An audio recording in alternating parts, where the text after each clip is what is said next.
Welcome everybody, IAmAMusicNerd here, back here with another tier list. This time we're going to be doing our final hip-hop category, Best Rap Performance. Now to give you a brief history of this category, because it's been going through so many names and revisions and all that jazz. Initially in 1989 this was called Best Rap Performance. And then a couple years later, it split off into two categories. One, Best Rap Solo Performance, and then the other being the best performance by a rap group or duo. And then 25 years later, the Grammys were like, alright, let's just combine these again. So now it is what it was originally called, Best Rap Performance. So a lot of songs here I'm going to be going through and trying to get through as many of them as fast as I can.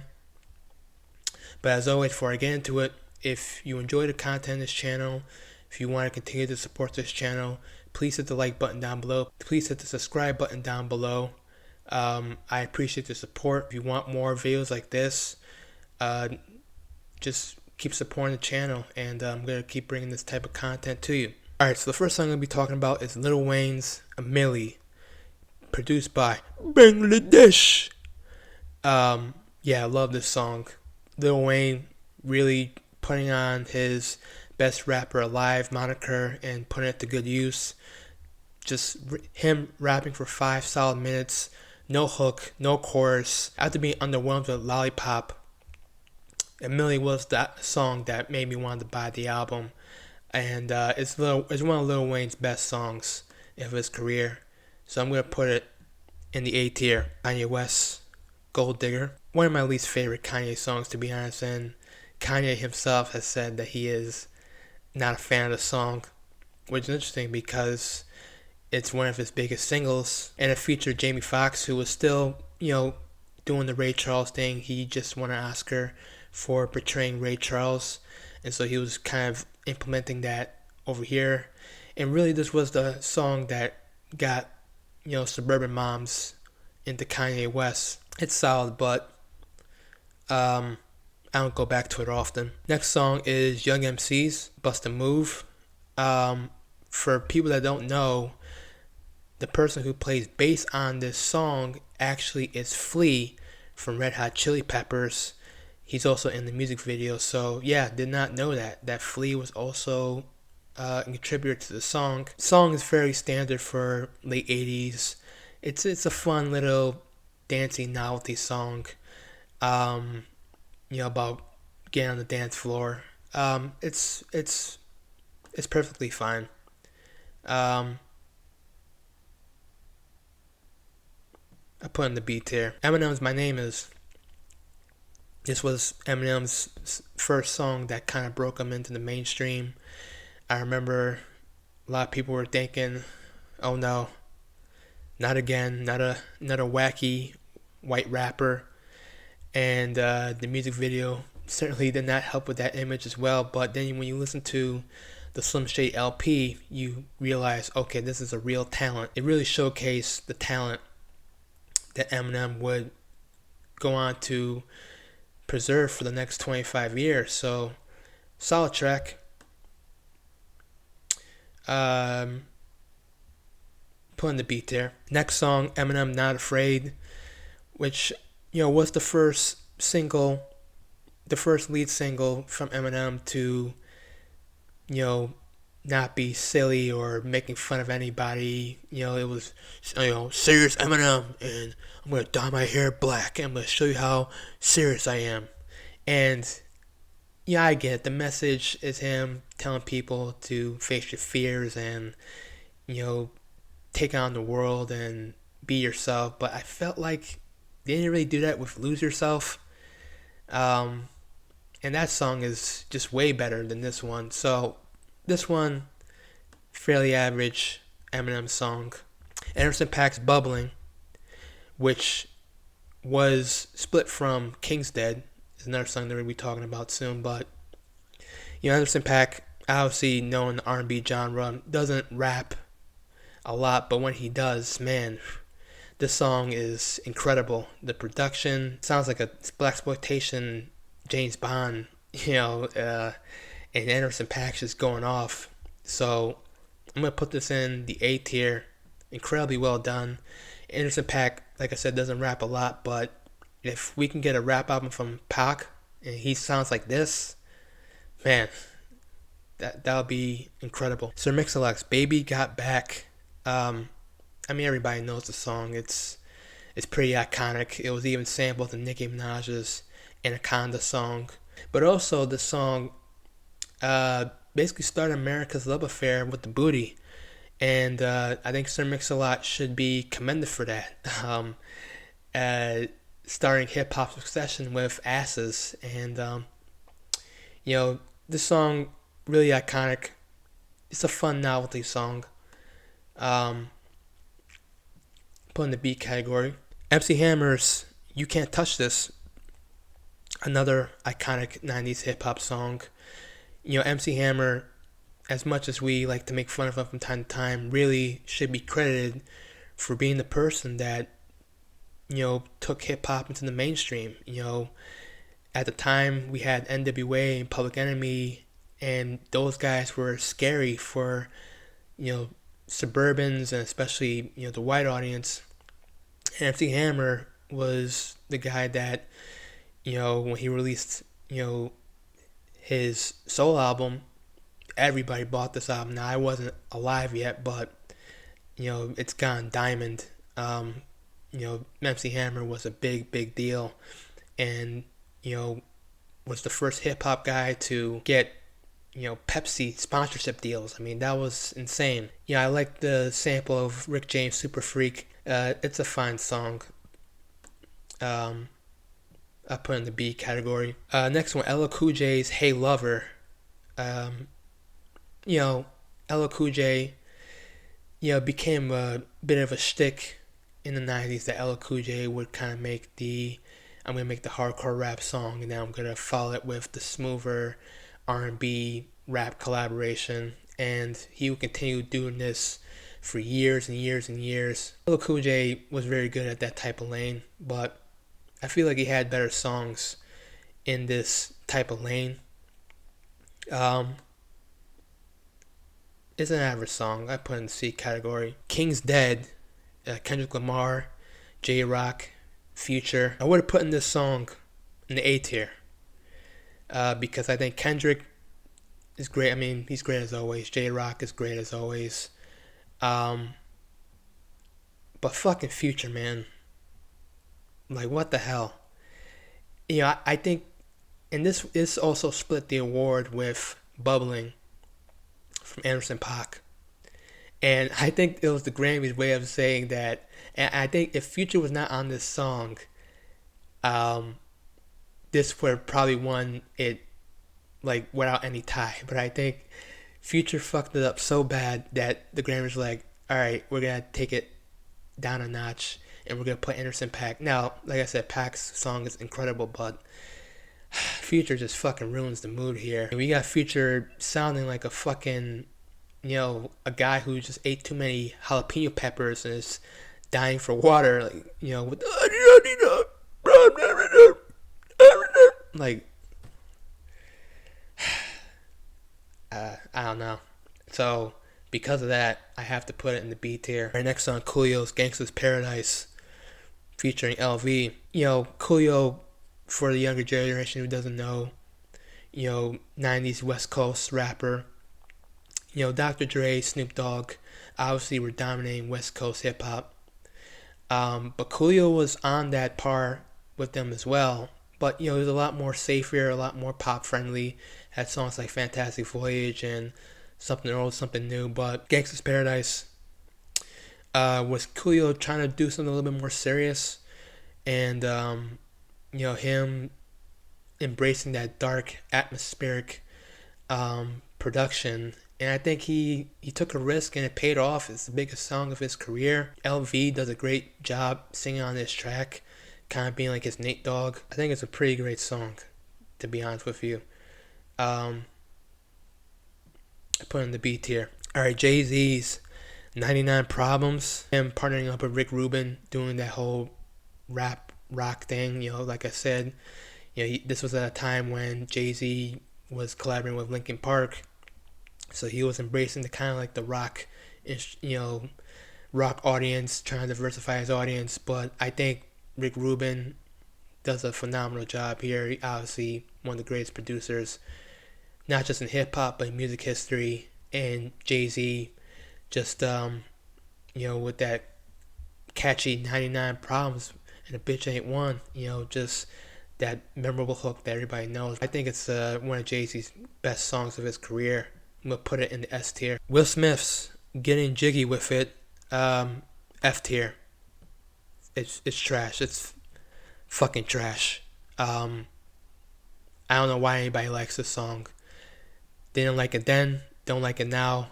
Anybody who tells you that they like this song is either lying or just trying to be ironic. I mean, this is Will Smith, and I know people are gonna say, "Oh, well, music nerd, Will Smith's corny."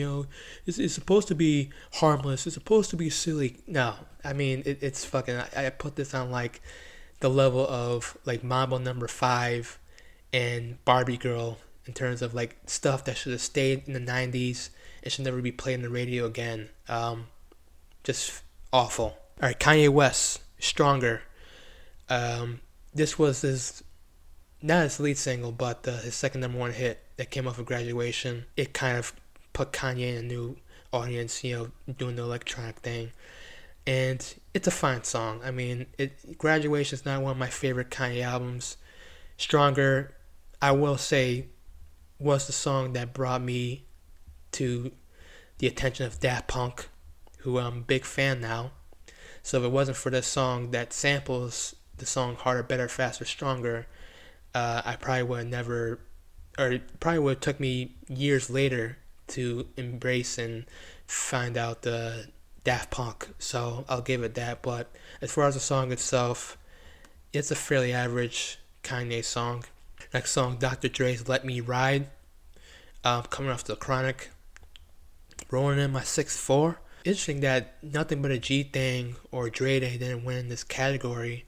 It was actually Let Me Ride, which was a fairly successful single, but I would have thought Nothing But a G Thing would have won this category. But despite that, love this song. Love the smooth G-Funk production. If you're ever in your car just driving, put this song on, and it makes me feel like I'm in California with the sunset, top down, just riding. If I had a Ferrari, play this song, turn all the way up, hydraulics, all that shit. So I love this song. Putting it in the A category. Missy Elliott's Work It. I'm a huge Missy Elliott fan. Missy Elliott, like I said, you're not going to get lyricism with her, but just the personality, and her and Timberland were just such a great match for each other. Timberland's spacey production, Missy Elliott's personality, sexual innuendos, especially through this song, the quotables, even working in backwards. I mean, I love Missy Elliott, just does like weird shit like that, and was able to make a hit song out of it. So I'm gonna put this in the A tier. Love this song. And then we go to another Missy Elliott song, Get Your Freak On, which to me, I gotta put it in the S tier. Phenomenal song. Maybe my favorite from hers. Even using elements of Bhangra. I don't know if I'm pronouncing that right, but like Indian-based music in this song. And, once again, Timberland, I don't know where his head is at. Like, how he just comes up with these fucking samples and these noises and just makes it work for people. That's why he's one of the best. And Missy Elliott, of course, just personality, just oozing through this track. Nipsey Hussle's featuring Roddy Ricch, Racks in the Middle. Now, I love Nipsey's verse here. I think it's phenomenal. Him just talking to his dead friend. The production, a little too radio friendly. Roddy Ricch on the hook. I don't love it. So The best thing about this song is Nipsey. Um, so I'm gonna put it. I would put it in the A tier, but I'm putting it in the B tier. Kanye West and Jay-Z's Otis. Um, love this song. Love how it samples the Otis Redding. Obviously, Otis Redding. When this song came out, I remember people were just going bananas, and you know, this is the song that I thought was gonna be the biggest song to come off this album, but it ended up being "Niggas in Paris," and Otis just kind of fell by the wayside a little bit. But man, Kanye and Jay just trading verses, bringing out the best of each other. I think this is a way. I mean, "Niggas in Paris" is a great song, but this one, fantastic. Putting it in the A tier. Will Smith, but going as the Fresh Prince in DJ Jazzy Jeff's Parents Don't Understand. Now, this was the first song to win in this category, and backstory behind this is that the Grammys were not going to televise the best rap category, and so Will Smith and the rest of the people nominated in this category decided to boycott, and so they did not show up in the Grammys because they knew they weren't getting televised, and they felt that they were getting disrespected. And they also felt that groups such as Public Enemy and NWA should have been nominated in this category, but of course we know the Grammys, they kind of, anything controversial they kind of stay away from, or anything that's like underground they kind of stay away from, because NWA, Public Enemy, they got critical acclaim, but they weren't getting played on the radio like that. And Parents Just Understand was the safer pick. Late 80s standards, it's fine. I mean, it's harmless. I mean, it's not a song that I go back to. T.I.'s What You Know. This was T.I.'s biggest hit song at this point. T.I., I would put it in the B category. It's a solid song for T.I., but there's been songs that he's made that I've enjoyed way more. Queen Latifah's Unity, or spelled Unity. Queen Latifah, was a rapper. For the younger generation who don't know, Queen Latifah was once a rapper. This song, way ahead of its time, right out the bat, just like Queen Latifah, like letting it know, just laying the smack down, saying she's not playing around. The first word she says in the song, "Who you calling a bitch?" And just talking about how, just a great female empowerment song that was way ahead of its time. And I'm gonna put it in the B category. I think that it's a great message for a young woman of all colors, and for Queen Latifah, the biggest hit song of her career. All right, Will Smith's Men in Black. So this was the song that kind of started Will Smith. Hey, a hit movie's gonna come out. I'm gonna do a song about it, and I love the sample here. It's sampling "Forget Me Nots" from Patrice Rushen, which is a classic '80s song that's played at every black barbecue. Believe me, Will Smith, does fine. Promoting the movie. Like, what are you gonna do? It's fine. I put it in the C tier. Chance the Rapper and 2 Chainz, No Problem. Coming off a Coloring Book. Love this song. One of the highlights off a Coloring Book. Chance the Rapper doing a very lighthearted type of song, but obviously the song is about, Chance staying true to himself and embracing him being independent, saying like, hey, record labels don't play with me. I'm gonna call guys for dreads. I'm gonna start some shit. It's why people fell in love with Chance the Rapper, songs like this, and I love the way that it implements the gospel chorus as well. It's a great song. Put in the B tier. Jay-Z's DOA, Death of Autotune. Although I'm a little lukewarm on Blueprint 3, I think this song is one of my favorites from that album. Better than Empire State of Mind, better than Run This Town.